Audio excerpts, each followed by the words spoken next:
de recherche, bienvenue dans le développement du journal. Les avoirs des Duvalier, bloqués depuis plusieurs années en Suisse, vont finalement être restitués à Haïti.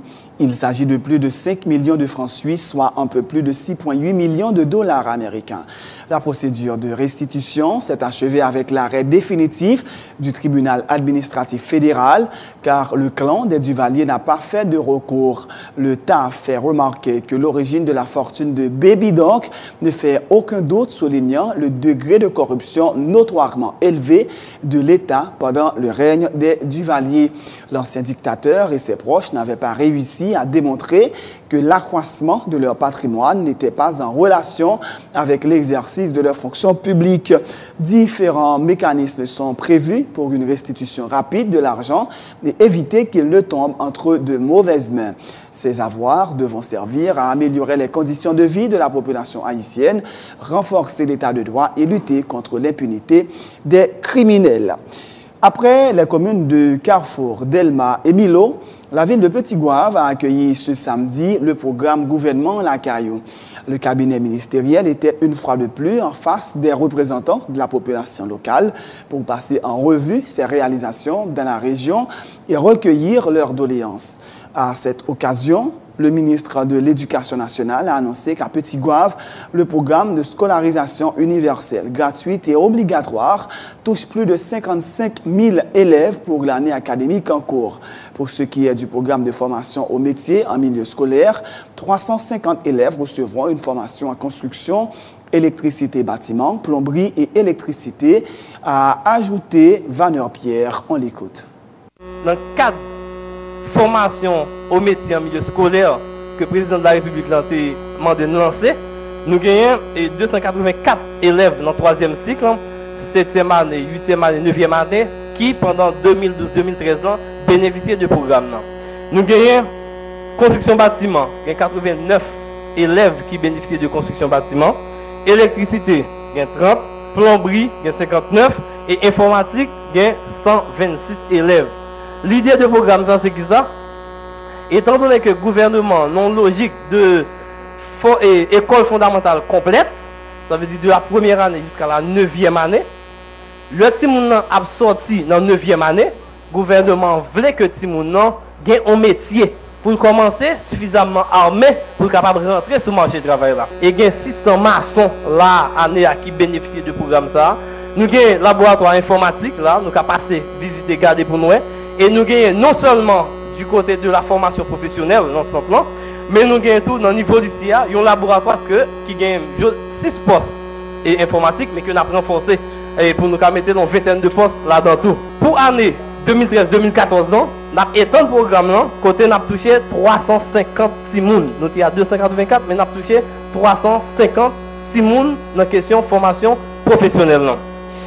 Dans le cadre d'alphabétisation, il y a 242 classes qui ouvrent et avec 7260 personnes. C'est des jeunes à partir de 15 ans. 2012-2013, nous avons 383 écoles qui ont un programme SUGOA.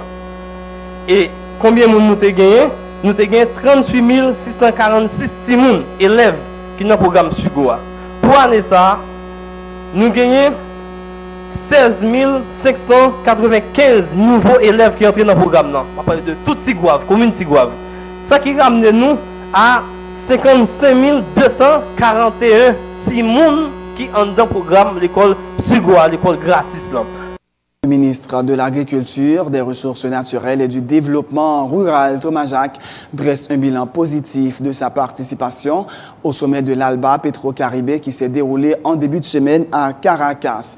Il affirme avoir obtenu lors des rencontres bilatérales avec notamment le Venezuela l'approbation de ce pays à la mise en œuvre de plusieurs projets agricoles en Haïti, notamment le programme d'intensification agricole de la vallée de l'Artibonite et le projet de renforcement agricole pour des montants respectifs de 14 et 15 millions de dollars américains. Pour ce qui est de la coopération avec la FAO, dont les représentants ont pris part au sommet, le ministre Thomas Jacques fait état d'un plan de renforcement agricole qui devrait être soumis à l'organisme onusien et qui vise l'éradication de la faim.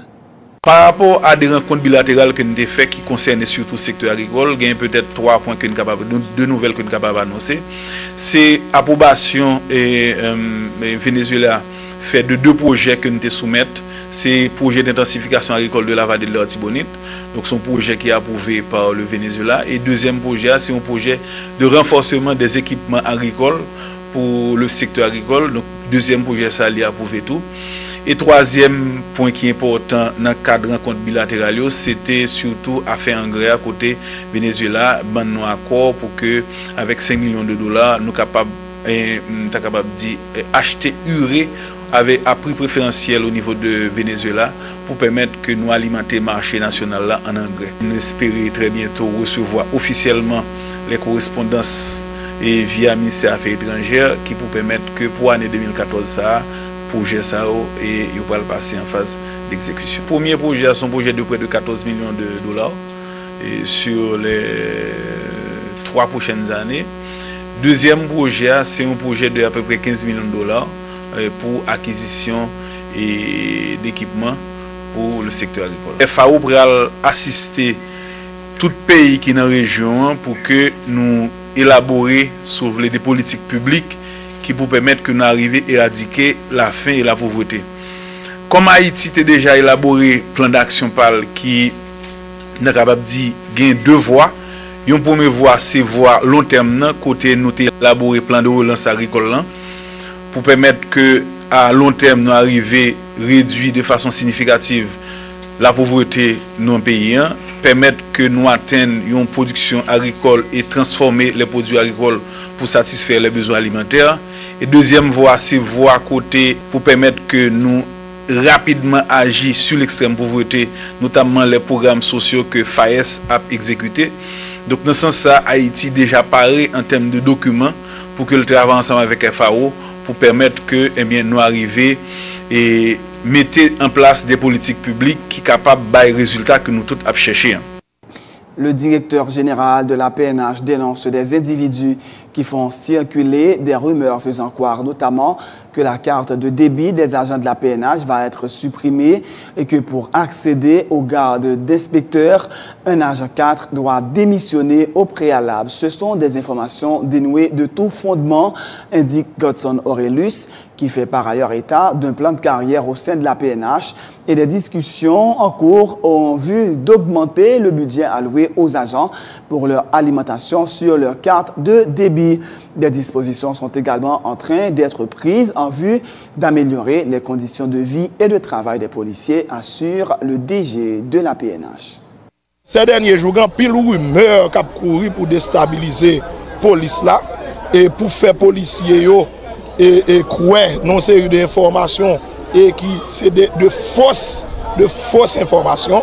Donc chaque effort qu'a essayé de faire bon côté président pour que yo améliore les conditions de travail policiers, conditions de vie policiers, gain d'informations qui censé venir empoisonner bon fonctionnement de la police là. Gain longtemps question grade dans la police là.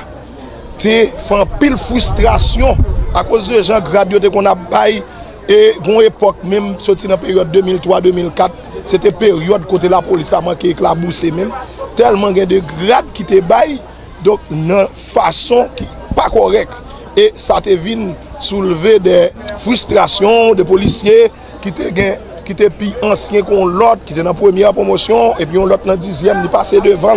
Donc c'est à ça qui fait que nous venons avec statut particulier policier, il y a un plan de carrière ça et il y a une mauvaise campagne qui a fait sur le plan carrière puis dit policier si l'agent 4 faut le démissionner pour le cabinet inspecteur m'a dit policier c'est faux m'a profiter de l'entrevue m'a dit policier c'est faux et c'est faux sur toute la ligne pas aucun policier qui fait partie de la police qui a démissionné pour venir prendre grade ou dans la police net au contraire plan ça permet que policiers qui pas de possibilité de passer concours yo ka vinn accéder à grade d'inspecteur. Je ne dis à la question assurance dans sous table de discussion et nous le président parler de ça. Premier ministre depuis le parler de ça parce que nous estimons que les policiers ont une assurance qui pas bon. Donc il y a travail pour que les policiers soient capables de doter de meilleure assurance et pour eux et pour toute famille tout pour capable couvrir. Yo fait courir bruit, yo va couper 4 débits policiers, c'est encore fort. Au contraire, m'a discuté avec responsable, avec présidence, avec primature pour que nous puissions augmenter et 4 ça. Il était à 800, il dépasse à 1000, qu'on y en a besoin pour nous si nous montons le pire toujours, m'a bien dit combien. M'a travaillé sur 8 ans de temps policiers autour et pour une belle surprise pour le venir parce que 12 ans de temps ça. Les policiers ont souffert de lui en pile. Tout à fait autre chose. Le député Acluche, Louis Jeune, prend le contre-pied des déclarations d'agents intérimaires de l'exécutif qui dénoncent l'article 57-1 de la loi électorale car il leur interdit de prendre part au prochain scrutin. Le parlementaire fait remarquer que cette disposition avait déjà été adoptée durant la période de transition. C'est une décision judicieuse, estime le parlementaire, qui dit quoi qu'ainsi, les agents intérimaires ne pourront pas utiliser les fonds de l'État ni les matériels qui étaient à leur disposition pour faire campagne électorale puisqu'ils ne sont pas concernés par les élections. Question article 57 loi électorale là, faut me dire que sous un ancien premier ministre la tortue et que Boniface là, que qu'on décret déjà dit que agent intérimaire yo pas doué candidat. Ça veut dire que si loi électorale ça pas de voter, automatiquement l'État pas appliqué quand même. Ça veut dire que pour me fin d'où automatiquement loi électorale la voter comme te gon décret dit ça déjà. Et que moun qui t'a accepté prendre poste agent intérimaire, faut que vous te connaissez que la difficile pour que vous dans l'élection. Parce que c'est de bon ton. Automatiquement il y a des moun qui pas veulent faire politique active, ça veut dire que vous toujours à rester des rideaux. Au contraire, faut que vous même mettez dans loi ça, moun qui pas veulent rentrer dans parti politique yo tout, qui gon soulier toute journée yo étoilé bien neuf et puis y a veille poste ministériel, bah c'est faut gon loi comme ça tout. Pour un ministre, pour un faut rentrer dans le parti politique parce que le pays ça a trop opportuniste patatis. Faut que nous fassions type de correction ça pendant que le monde a modernisé et puis nous-mêmes c'est pas un abgaye, c'est que li bon et que magistrat n'a pas besoin de parler en pile. Des organisations syndicales apportent leur plein soutien au nouveau comité élu à la tête du CTH le 28 novembre dernier, tout en dénonçant l'ancien secrétaire général de la Confédération des travailleurs haïtiens, Paul Loulou Chéri, qu'elles accusent d'avoir détourné des fonds de la Confédération.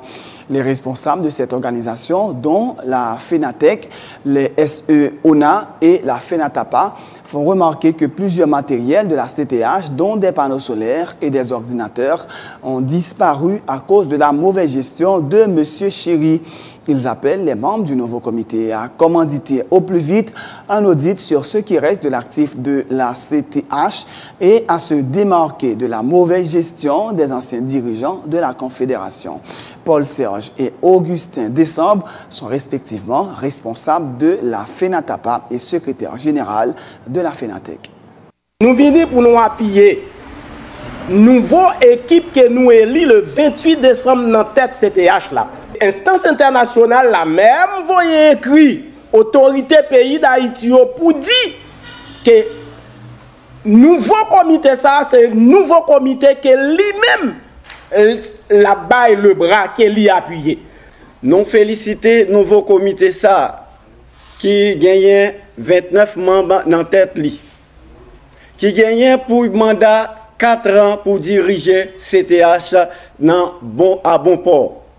Nous mêmes majorité fédération et syndicat national qui composent CTH nous dénoncé ancien secrétaire général là qui était en tête li Paul Loulou dit Chéri qui passait plusieurs années dans tête CTH qui a gaspillé, qui a fait des ordres à droite, à gauche, dans tête CTH là. C'est la fin de ce journal. Juste avant de vous quitter, voici le rappel des titres. Les avoirs des Duvalier bloqués depuis plusieurs années en Suisse vont finalement être restitués à Haïti après la récente confirmation définitive de l'arrêt du tribunal administratif fédéral. Il s'agit de plus de 5 millions de francs suisses, soit un peu plus de 6,8 millions de dollars américains.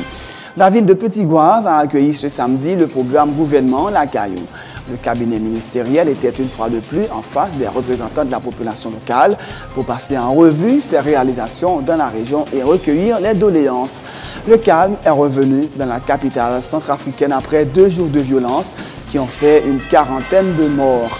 Les saccages des mosquées se poursuivent encore. Le président appelle au sursaut national et renouvelle son appel au dialogue. Le traitement réservé à une diplomate indienne aux États-Unis suscite la colère en Inde. Les autorités exigent l'abandon de toutes les charges. Des manifestants mécontents de cette arrestation ont mis à sac un restaurant Domino's Pizza à Bombay. Dans l'actualité sportive, le Bayern Munich a facilement remporté la 10e édition de la Coupe du Monde des clubs samedi après son succès en finale face au Raja Casablanca 2-0. C'est le 5e titre consécutif pour les partenaires de Franck Ribéry, sacré meilleur joueur de ce tournoi. Meilleur joueur de Premier League depuis le début de la saison, Luis Suarez a prolongé son contrat avec le club anglais Liverpool. Un contrat de 5 ans et 235 000 € hebdomadaires à la clé. C'est la fin de ce journal. Merci de l'avoir suivi. Bonne suite de programme sur Télé Pluriel.